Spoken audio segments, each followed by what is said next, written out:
కొంతమంది భక్తిలో చచ్చిన వాళ్ళు ఉంటారు, వింటారా? చర్చికి వస్తూనే ఉంటారు, సినిమాలు చూస్తూ ఉంటారు.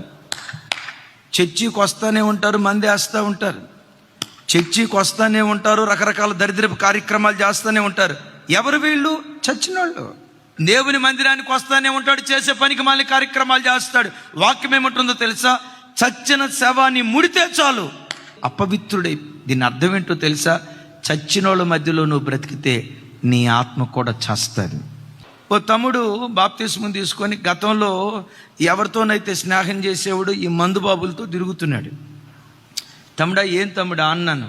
అన్నయ్య, మీరు నా మీద అనుమానం పడొద్దు అన్నయ్య, నాకు చాలా ఏమంటారు, నా కంట్రోలింగ్ పవర్ చాలా ఎక్కువ అన్న. నేను చిన్ననాటికి అట్లా ప్రలోభపడినన్న, ఆళ్ళు దాగినా నేను దాగను.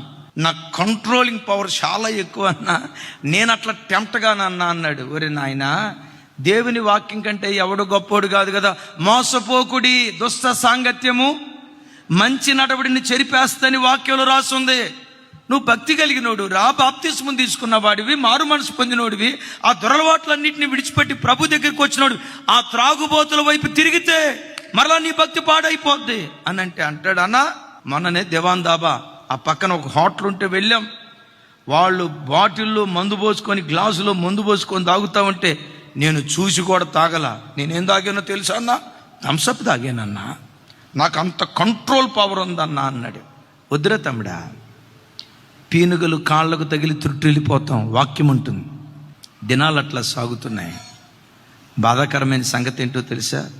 మరలా తాగుడు వ్యసనానికి ఈ వ్యక్తి వెళ్ళిపోయి బాప్తిస్మం పొందక మునుపు ఎంత తాగేవాడో బాప్తిస్మం తీసుకొని త్రుట్టిలిన తర్వాత అంతకంటే ఎక్కువ తాగటం ప్రారంభించాడు. ఆ బిడ్డ మారటానికి ఎంత ఏడవాల్సి వచ్చిందో నేను ఎప్పుడు చెప్తా.